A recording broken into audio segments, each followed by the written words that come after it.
aula passada, não na de hoje, é outra, você virou uma farmacocinética, né? Que ela estuda o que é que o corpo faz com o fármaco. Hoje a gente vai ver a farmacodinâmica, que é o que o fármaco faz quando entra no corpo. Eu peguei essa definição aqui, que diz que a farmacodinâmica é o campo da farmacologia que estuda e analisa os efeitos fisiológicos dos fármacos no organismo. O primeiro tópico de hoje é a classificação das drogas. A gente tem duas classes de drogas, as drogas específicas e as drogas inespecíficas. As drogas específicas, elas são a maioria dos fármacos que a gente tem disponíveis hoje, e elas vão agir através de uma interação com o receptor presente na célula. Como elas agem diretamente nesse receptor, elas têm um alto grau de seletividade e elas não vão precisar de altas concentrações para conseguir o efeito desejado. Além disso, como elas agem diretamente no receptor, drogas com estruturas semelhantes vão ter efeitos semelhantes. Por exemplo, duas drogas para dor de cabeça que vão agir no receptor X, elas vão ter uma estrutura muito similar.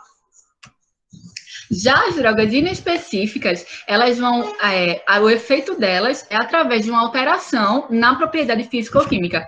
Exemplo, a osmolaridade, a solubilidade, grau de ionização, a oxirredução, e elas são um grupo bem pequeno de fármacos, e elas precisam de alta concentração para conseguir aquele efeito que elas almejam. Os antiácidos. Como é que os antiácidos funcionam? Eles vão gerar uma reação de neutralização no estômago e vão aumentar o pH.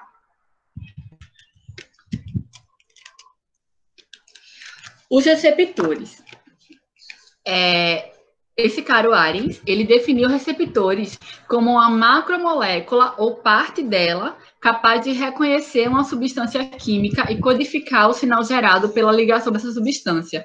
Ou seja, ele vai ser... essa macromolécula, ela vai receber o fármaco, se ligar com ele e identificar o que aquele fármaco está gerando para poder ter o efeito desejado no corpo.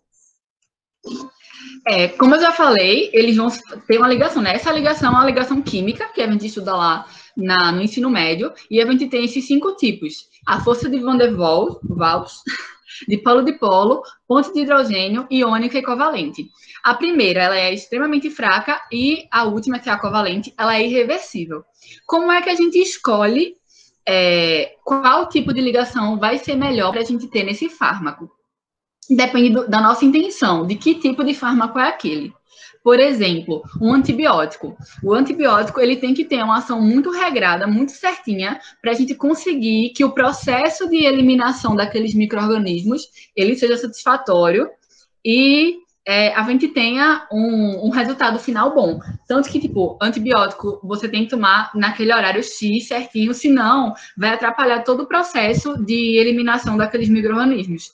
Então, nesse caso, é interessante que a gente tenha uma ligação covalente, porque, como uma ligação forte, demora muito para se desligar esse complexo fármaco-receptor e a gente vai ter uma efetividade maior. Já, por exemplo, drogas que vão gerar efeitos colaterais graves, como, por exemplo, os antihipertensivos, que aí, se a gente tomar e a gente tiver uma superdosagem, o efeito colateral pode ocasionar até a morte do paciente. É mais interessante que esse fármaco tenha uma ligação que seja mais facilmente revertida, porque aí, se acontecer algum problema na administração desse fármaco, a gente consegue reverter esse efeito colateral. O tipo mais, o principal tipo de receptor são os receptores acoplados à proteína G ou metabotrópicos. Como é que esses receptores funcionam? Primeiro, a gente vai ter a ligação, né, do fármaco com o receptor. Isso vai gerar uma alteração conformacional no receptor, que vai gerar uma ativação. O que é essa ativação? É a entrada do fósforo na subunidade alfa. Não sei se vocês lembram, mas o receptor metabotrópico, ele é trimétrico. Ele tem uma subunidade alfa, beta e gama. Então, o fósforo vai entrar na subunidade alfa, que vai transformar o GDP em GTP. Ele é difosfato, vai ser trifosfato. E essa alteração conformacional vai gerar o desligamento dessa subunidade alfa. Com o desligamento da subunidade alfa, a gente vai ter a ativação da enzima de membrana fosfolipase C, que vai gerar outras reações que vão gerar o efeito do fármaco, o efeito específico do fármaco, que varia, né, de acordo com o tipo da droga. Outros receptores. A gente tem receptor ionotrópico. Essa parte é bem introdutória, a gente vê isso no M1, eu acho. O receptor ionotrópico, que é aquele que vai agir diretamente, que o receptor fica no canal iônico. O receptor transmembrana, que ele vai atravessar para dentro da célula, transmembrana. O receptor nuclear, né, que está no núcleo. E o intracelular, que está no citosol. Alguma dúvida até agora?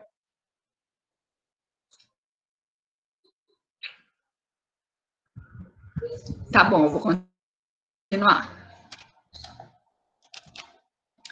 A capacidade de ação das drogas. Agora a gente tem algumas teorias e alguns conceitos que essa é a parte mais importante assim, que cai nas provas. Então, prestem bem atenção nessa parte.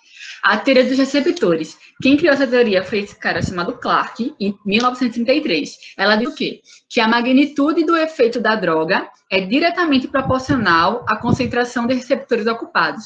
Ou seja, quanto mais receptores a droga ocupa, maior o efeito dela. Atualmente, a gente sabe que isso não é verdade. Mas a gente estuda isso porque tem essa equação aqui, que o parâmetro PCE50, que ele é importante ainda. CE50. O que é isso? O CE50 é metade do efeito máximo da droga. A gente atingiu o CE50.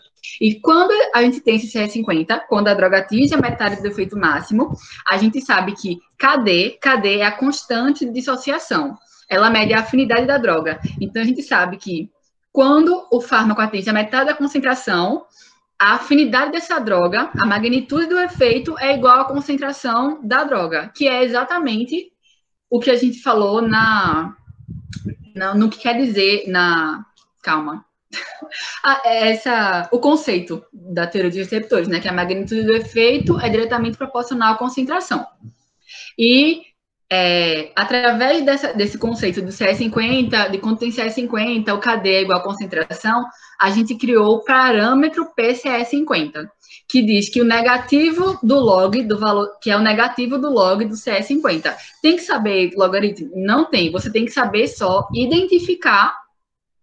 Tá normal aí? Tá, né? Tá. Você tem que saber.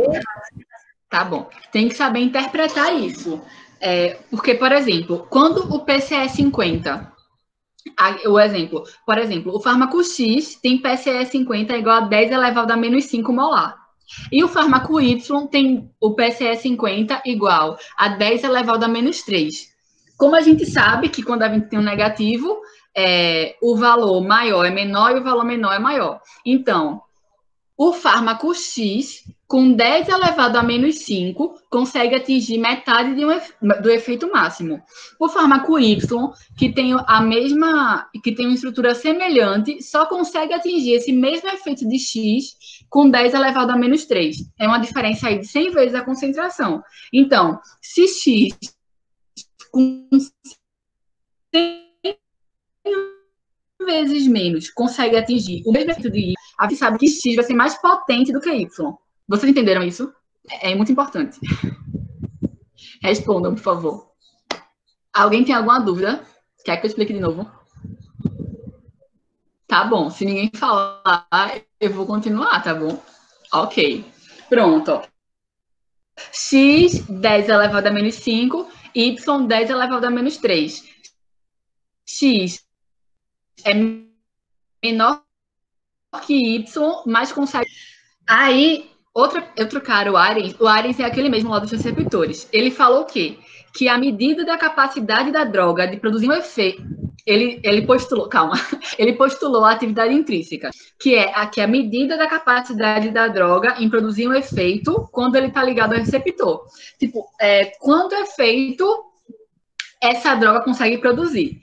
Aí ele fez alguns experimentos e ele viu 3 situações. Na primeira, aumentou a concentração e conseguiu o efeito máximo. Ok, concordou com Clark.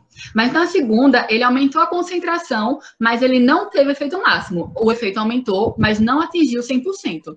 Na terceira, não teve efeito nenhum. E discordou de Clark, nessas duas últimas. Então, através desses experimentos, a teoria de Clark, ela foi descartada. Por quê? Porque não é proporcional. Aqui ele aumentou e não aconteceu nada, ou aumentou e não teve efeito máximo, ou seja, a proporcionalidade foi descartada. Aí a gente tem essa equação na atividade intrínseca, que é a constante de proporcionalidade, que diz que o efeito é igual à atividade intrínseca vezes a quantidade de receptores ocupados. Ou seja, o efeito é igual à capacidade da droga de produzir o efeito vezes quantos receptores ela ocupa. O quanto essa droga consegue agir e quanto ela está agindo, digamos assim. Desculpa. A atividade intrínseca, ela pode variar de 0 a 1. Quando ela tem igual a 1, quando A é igual a 1, alfa é igual a 1, a gente sabe que ela tem 100% de capacidade de atingir o efeito máximo. Ou seja, é uma agonista total. Ela tem total capacidade de atingir o efeito máximo. Quando está entre 0 e 1, é chamado de agonista parcial ou dualista. Por que dualista? Se ele for acima de 50%, ele está mais perto de ser um agonista do que de ser um antagonista. Aí a gente chama ele de agonista parcial. Só que quando ele está mais perto do 0 do que do 1, você pode chamar ele de antagonista parcial. Aí, para não ficar essa diferença, a outra nomenclatura que ele recebe é de dualista, tá bom? E quando ele não tem capacidade nenhuma de atingir o efeito máximo, ou de atingir efeito, a gente chama ele de antagonista. Daí vai explicar mais na frente os antagonistas, os tipos. Agora a gente tem a eficácia. A gente já falou da potência, aqui, que é no parâmetro PCE50, a potência do fármaco de conseguir atingir o efeito, e aqui a eficácia, que vai medir esse efeito que a droga tem. Quem criou essa teoria foi Stephenson, e a descrição é assim: ele descreve a forma pela qual os agonistas vão variar em relação à resposta produzida, mesmo quando ele ocupa o mesmo número de receptores. O que é que isso quer dizer? Ele vai analisar a diferença na resposta. Por exemplo, se eu tenho um fármaco A, que ele ocupa eles têm a mesma função, ocupam o mesmo receptor, e o fármaco A ocupa 50 e o fármaco B ocupa 100, o fármaco A ocupa 50 e o fármaco B ocupa 50, mas B consegue 100% de eficácia e o A não consegue, quer dizer que eles atuam de formas diferentes, eles têm capacidade de efeitos diferentes. E isso a gente analisa não só entre receptores, mas entre o receptor e o tecido. Por quê? Uma droga, ela pode agir de uma forma num tecido e agir de outra forma num tecido. Por exemplo, a droga X no tecido cardíaco vai agir de uma forma e no tecido hepático, por exemplo, vai agir de outra forma. Isso tem a ver também com a eficácia da droga. E ela contraria também a proporcionalidade que Clark postulou. Como é que a gente calcula isso? A gente tem que o estímulo que aquele fármaco é capaz de produzir é igual à sua eficácia, a sua capacidade de produzir o efeito, vezes a quantidade de complexos de receptores que ele vai ocupar. A teoria é a seguinte, que o efeito é uma função desconhecida do estímulo, sendo o estímulo relacionado à eficácia da droga e à fração dos receptores. Tem que saber essa equação? Não tem, você tem que entender que a capacidade, que o estímulo que aquela droga vai produzir é igual à sua capacidade de produzir o efeito vezes o quanto de receptor ele ocupou. O quanto ele consegue agir vezes o quanto de receptor ele está ocupando para conseguir estimular aquele efeito, ok? Agora a gente vai ter uma atividadezinha para Fixar. Né? Fixar. Mas é tranquilo, eu vou explicar antes. Tu vai botar o QR Code? Vou botar. Para aí de apresentar. Pronto, parei. E agora, como é que eu faço? Ui. Esse aqui, né? Pronto, certo. Ela explicou pra vocês o conceito de eficácia, potência e tal. Vocês têm... Tem alguma dúvida? Alguém quer perguntar? Certo. Estão me escutando direitinho? Tá suave, não tá? Beleza. A gente precisa avaliar também como é a resposta do fármaco no tecido. Ellen falou que era diferente, mas... É isso mesmo que ela disse, ela não tá errada, não. A gente precisa entender o conceito de eficácia intrínseca, que é específica do fármaco, que é uma propriedade que ela é própria do fármaco, atuando nesse receptor, que ela tem uma afinidade específica. Isso é independente do tecido, certo? E aí a gente precisa saber desse conceito, porque a resposta de um fármaco em um tecido vai depender de alguns parâmetros, que vai ser baseada nessa formulazinha aqui, que não precisa decorar, não pede isso, mas precisa que entender que a resposta de um fármaco em um tecido depende dos parâmetros do tecido e do fármaco. Em relação ao fármaco, a gente considera eficácia intrínseca, que é a propriedade própria do fármaco e sua afinidade com o receptor, e uma constante de associação, a constante de associação do fármaco e do receptor, que está representado por K sobre D, e a constante e a eficácia intrínseca, que é esse Ezinho aqui. Em relação ao tecido, precisa considerar a população de receptores, certo? Que está aqui, RT, e uma função matemática desconhecida. Por quê? A gente tem que levar em consideração que a distribuição de receptores no tecido, ela está de forma heterogênea, ok? Beleza. Aí é preciso ter esses dois conceitos aqui claros, que dependem desses dois parâmetros. Em relação ao exercíciozinho, eu queria que vocês pegassem o celular e apontassem para esse QR Code, ou acessar esse link que eu estou mostrando aqui. Oi. Alô.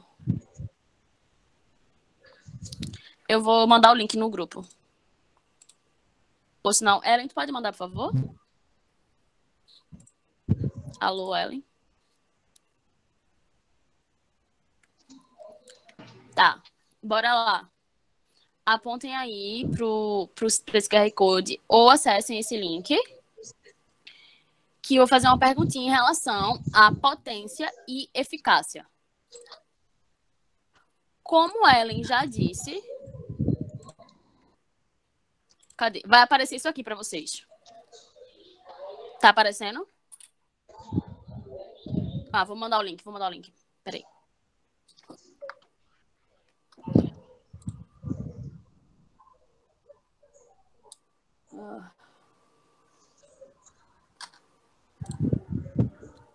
Só um minuto, gente.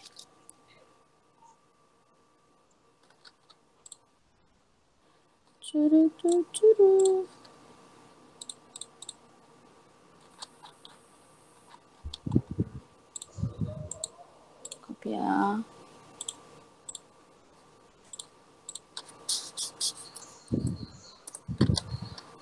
Foi?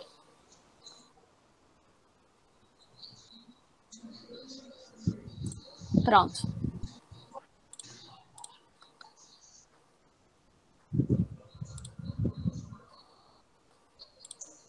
Tá pra onde? Aqui. Beleza. Não voltem agora, tá? Esperem só um minutinho. Deixa eu só posicionar. Pronto. Pronto. Aí agora... essa página. Já mandei o link, certo? A gente vai ver a diferença de eficácia e potência de cada fármaco. Aqui a gente vai estar representando alguns fármacos. Fármaco A, B, C e D. A quantidade da droga no eixo X e a resposta terapêutica no eixo Y, certo? E o que a gente vai tentar aprender aqui é qual droga ela é mais potente, qual droga ela é mais eficaz. Por exemplo, comparando a droga A e a droga B, certo? As duas drogas, elas conseguem alcançar a resposta máxima. Então, as duas drogas são igualmente eficazes. Se a droga B não conseguisse chegar a alcançar a droga A, ela não ia ser tão eficaz contra a droga A, certo? Mas em relação à potência, se a gente considerar que eu quero alcançar apenas uma resposta de 50%, Então, aqui, as duas conseguem chegar em 50%. Mas quem consegue chegar em 50% com a dose menor? A droga A. Portanto, a droga A ela é mais potente que a droga B. Beleza? Vou mandar aqui a primeira pergunta. Qual a droga mais potente? Quantas pessoas votaram? 2 pessoas. Vou esperar mais gente. A droga A ou a droga B é a mais potente? Por favor, respondam. Droga A ou droga B? Qual a mais potente? Todo mundo votando, tô tão orgulhosa.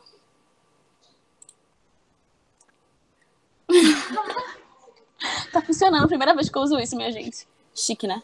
Esse negócio de QR Code, outro nível. Beleza. Vou para a próxima pergunta. Cadê? É facinho. Pronto. Qual é a droga mais eficaz? Vocês estão vendo aí no celular de vocês. Vou voltar para o gráfico. A droga A ou a droga B? Qual é a droga mais eficaz? Eu acabei de falar isso. Porque eu sou uma boa pessoa, velho. Pra ninguém ficar nervoso. Legal. Todo mundo votou. Top. E todo mundo acertou. Legal. Vou para a próxima pergunta. Aí a próxima pergunta vocês vão ter que lutar um pouquinho. É brincadeira, tá? Tá de boa. Em relação ao fármaco B e D, qual é a mais potente? Qual é a mais eficaz? Analisem aí.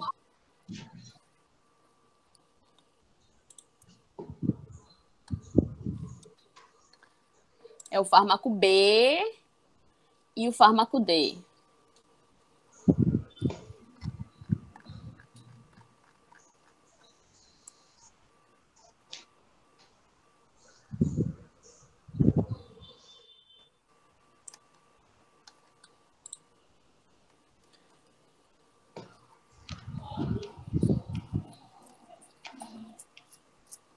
É anônimo, tá? Não sei quem tá votando, não.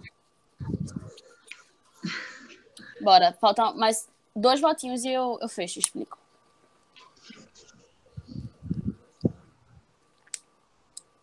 Falta uma pessoa, vai. Tinha 8 pessoas votando.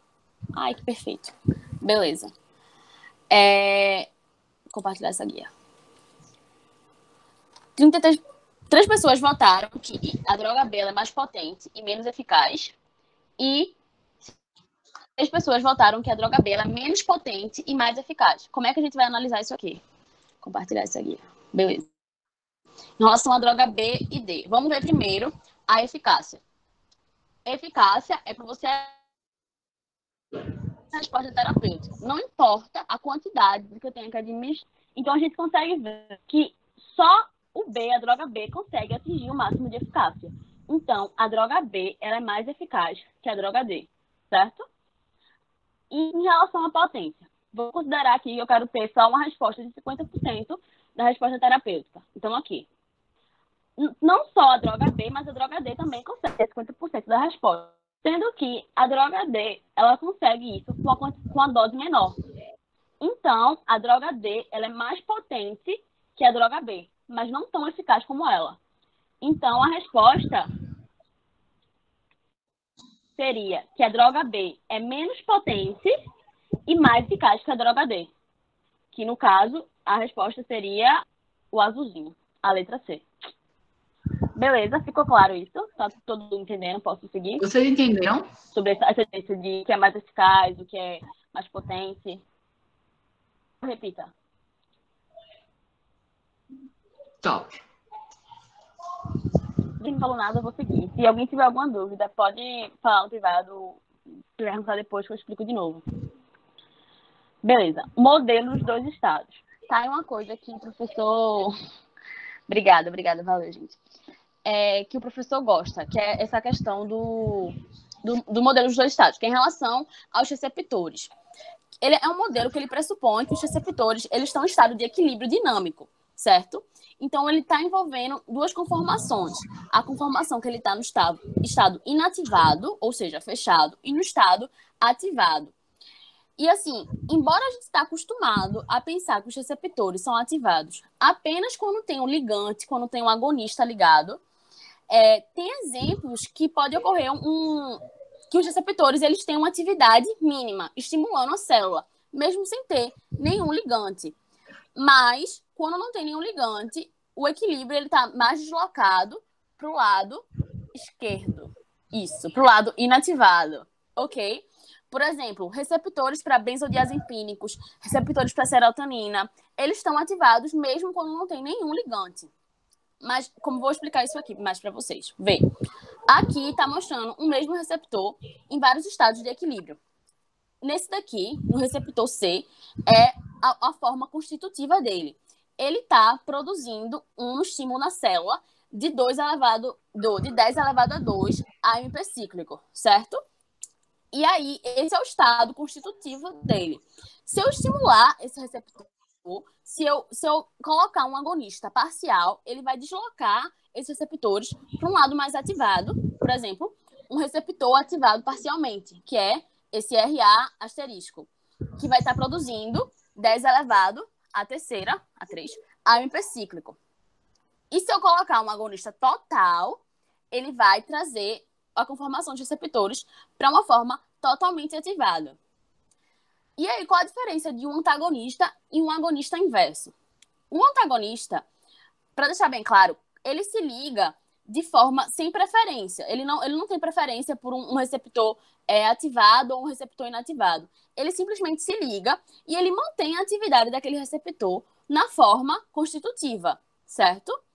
Mas o que ele vai fazer? Ele vai atrapalhar a ação de um agonista.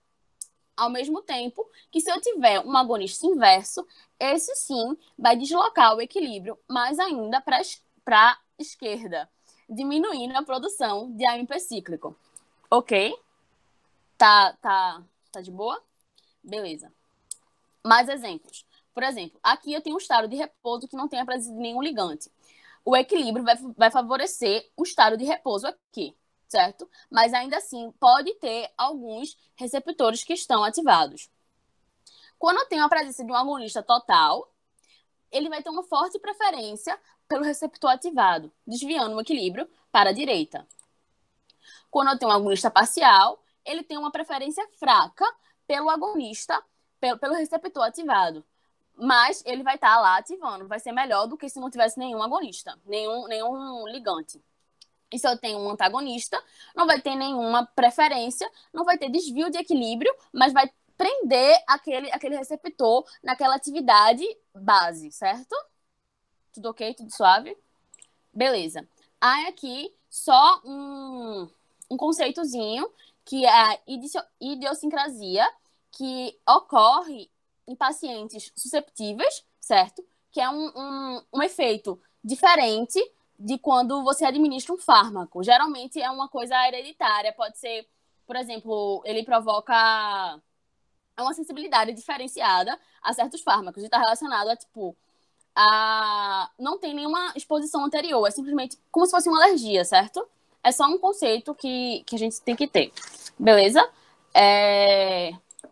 Sinergismo. Sinergismo é quando a gente tem, quando as duas drogas ou mais, elas vão interagir numa mesma direção ou em direção oposta. A gente pode ter um sinergismo de potenciação e um sinergismo de somação. Sinergismo de somação é quando eu administro duas drogas e elas vão atuar no mesmo sentido, aumentando de forma algébrica, como aqui tá aqui, ó, A mais B vai dar o mesmo tamanho aqui, tá vendo? Aumentando de forma algébrica esse resultado. Por que isso é bom? Porque quando a gente tem um sinergismo de somação, a gente pode administrar duas drogas e diminuir os efeitos colaterais de uma droga só. Por exemplo, quando a gente administra paracetamol e codeína, ambos causam o mesmo efeito. Ambos, eu acho que tem. Tá, isso tem a ver com CYP. Eu acho que tem, eu posso procurar depois pra te dizer, que eu não quero falar besteira. Tá, vou continuar, depois eu dou uma olhadinha nisso. Quando eu administro paracetamol e codeína, ambos eles causam o mesmo efeito, que é diminuir a dor, certo? Mas com isso a gente pode utilizar uma dose menor de codeína, que é um fármaco que ele provoca muito efeito adverso. Então a gente evita usar tanta codeína assim. Por isso que é importante administrar diferentes fármacos para tratar para ter o mesmo efeito terapêutico, certo? Isso acontece também quando a gente usa coquetel viral, sabe? E o sinergismo de potenciação é quando a soma dos dois efeitos é potencializada. Isso pode acontecer, por exemplo, quando a gente quer diminuir a hipertensão. Eu posso diminuir a hipertensão utilizando um captopril, que ele é um inibidor do sistema renina-angiotensina-aldosterona, certo? E eu coloco um diurético. E os dois juntos vão atuar de forma mais intensa para diminuir a hipertensão. Tem que ter na mente que eles vão estar atuando em frentes diferentes, mas vão buscar uma mesma solução. Isso acontece também quando a gente está com infecção bacteriana e a gente usa amoxicilina. A amoxicilina, tipo, quando usa muito, os micro-organismos começam a ter resistência, e para isso a gente tem que aumentar o efeito da amoxicilina. Aí coloca a amoxicilina junto com outro fármaco que é ácido clavulanônico, um nome mais ou menos assim. Aí isso vai aumentar o espectro de ação da amoxicilina no organismo. Pronto. Aí a gente tem agora o antagonismo. O antagonismo, ele pode ser químico, fisiológico, farmacocinético e farmacológico, certo?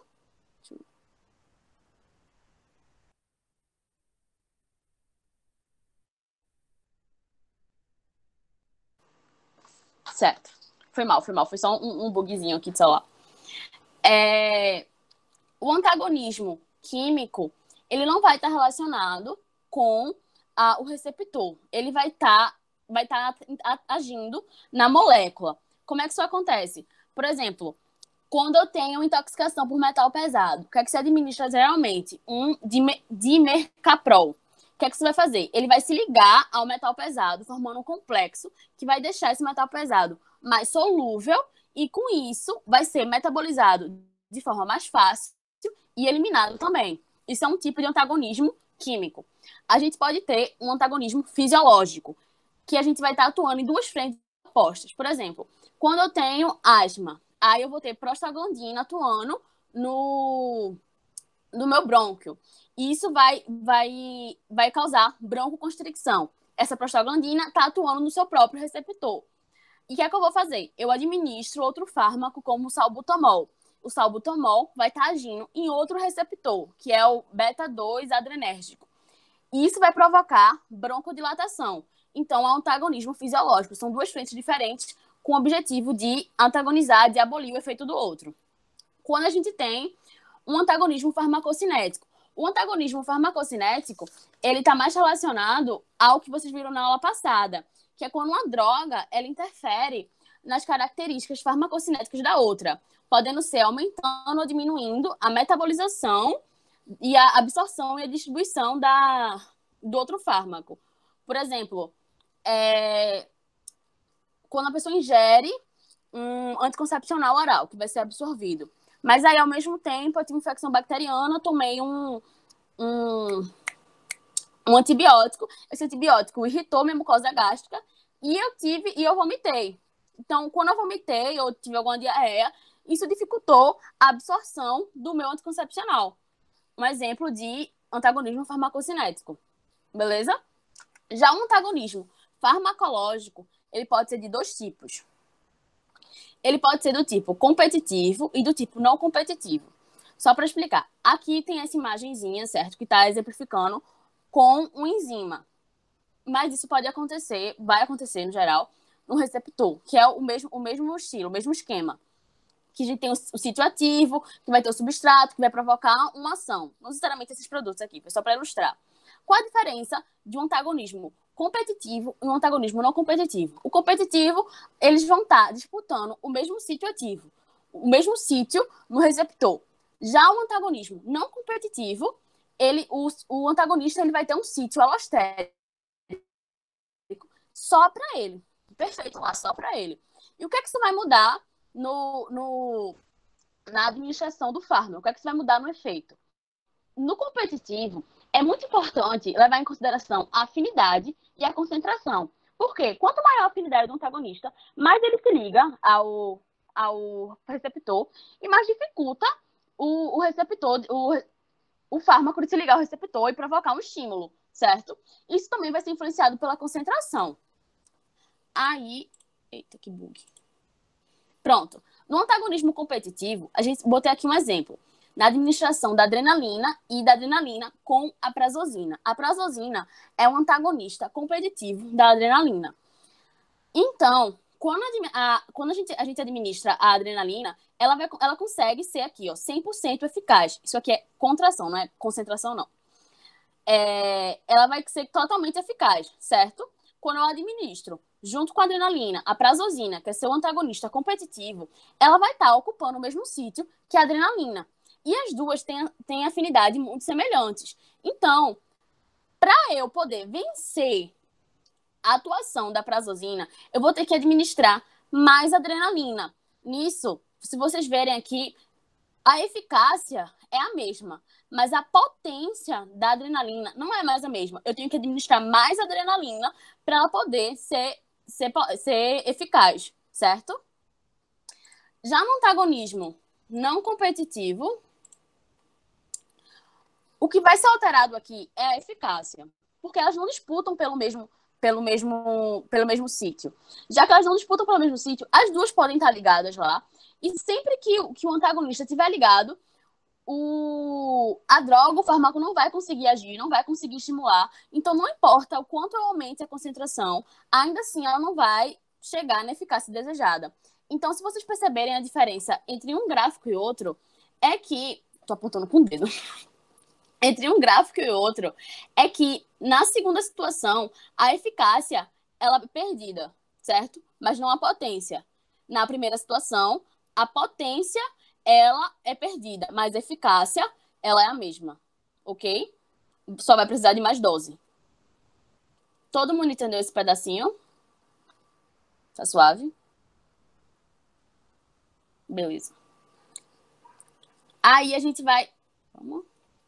A gente vai entrar, só ver mais alguns conceitos, tá acabando já, isso é bem tranquilo, juro. Que é em relação a taquifilaxia ou dessensibilização, é a mesma coisa, que seria, no geral, a perda progressiva da resposta de um fármaco. Nisso, a gente vai ter alguns tipos, como a tolerância, refratariedade, resistência e a infrarregulação. Na tolerância, a gente pode visualizar isso no uso abusivo de drogas. Por exemplo, principalmente morfina e heroína, que vai dessensibilizando o receptor. É um processo lento, sabe? É gradual. E a gente classifica como um processo mais adaptativo e de longa duração. Na refratariedade, ela acontece muito quando a gente estimula e desestimula, estimula e desestimula. Isso faz com que o receptor ele demore a ser estimulado. O ligante vai, se liga, tenta ativar, isso vai acontecer, mas ele vai demorar mais do que o normal, certo? Na resistência, isso é quando não é um processo do organismo, e sim dos micro-organismos que estão dentro do indivíduo, que eles vão adquirir resistência. O exemplo principal disso é bactéria, que adquire resistência a certos antibióticos, ok? E a infrarregulação, que seria a mesma coisa que da regulation, é quando a gente tem a diminuição da expressão dos receptores na superfície celular. Geralmente, o complexo receptor-fármaco, ele é interiorizado e metabolizado. E a upregulation, ela vai acontecer, por exemplo, próximo ao parto, quando a mulher, ela precisa expelir o bebê, o feto, e aí vai ter uma upregulation de receptores de ocitocina, que a ocitocina, quando ela é ativada, quando ela entra em contato com o receptor, ela está provocando contração uterina, certo? É isso. Deu menos de uma hora, não deu? Cadê ela? Alguma dúvida?